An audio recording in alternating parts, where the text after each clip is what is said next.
పరకామణిలో ఒక వ్యక్తి తప్పు చేశాడు, రవికుమార్ అనే వ్యక్తి తప్పు చేశాడు, ఆ వ్యక్తిని పట్టుకున్నారు, తర్వాత లోక్ అదాలత్లో పెట్టి కాంప్రమైజ్ చేసేసుకొని ఆ కేసును నీరుగార్చారు.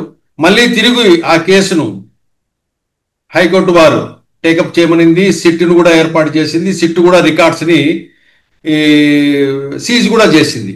కానీ ఇక్కడ రవికుమార్ లాంటి వ్యక్తులు ఇంకా ఉంటారు.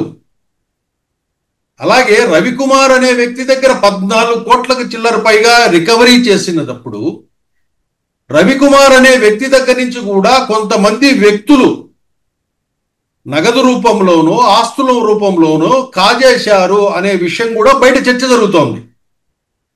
కొంతమంది ఆ కుటుంబాన్ని డబ్బులు డిమాండ్ చేశారనో, లేదా కొంతమంది ఆస్తులు రాయించుకున్నారనో, కొంతమంది నగదును అతనిని బెదిరించి తీసుకున్నారనో ఈ చర్చ బయట జరుగుతుంది. దీన్ని బ్రేక్ చేయాలంటే మనం ఈ విచారణ ఏ విధంగా ఉండాలని కోరుకుంటారు?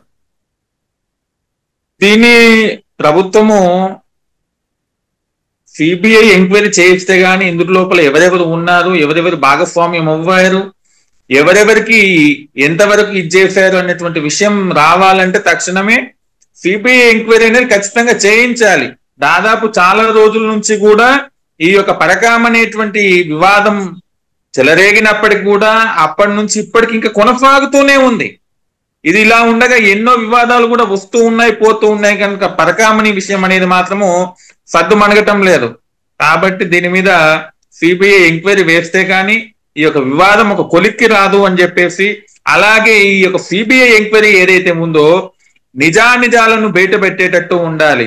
ఈ యొక్క ఎంక్వైరీ ద్వారా భవిష్యత్తు లోపల ఇంకెవరైనా ఇటువంటి పనులు చేయాలంటే వారు భయపడేటట్టు ఉండాలి. అప్పుడే అందరి లోపల కూడా మార్పు అనేది రావటం జరుగుతుంది. ప్రతి ఒక్కరు టీటీడీలో పనిచేసేటువంటి వారు శ్రీవారికి నిజమైన సేవకులుగా పనిచేయాలి, శ్రీవారి భక్తులుగా ఉండాలి. కానీ ఇటువంటి వ్యాపార ధోరణిలో, వ్యాపార ముసుగులో ఉండి శ్రీవారి యొక్క భక్తికి ఇటువంటి పనులు చేస్తే కనుక వెంకటేశ్వర స్వామి ఎప్పుడు చూస్తూ ఊరుకోడండి. ఆయన కలియుగ ప్రత్యక్ష దైవము. ఆయన ముందు కుప్పుగింతులు వేస్తాము అని అంటే మాత్రము ఏదో ఒక రోజున వెంకటేశ్వర స్వామి వారే పరిష్కారం చూపిస్తారు.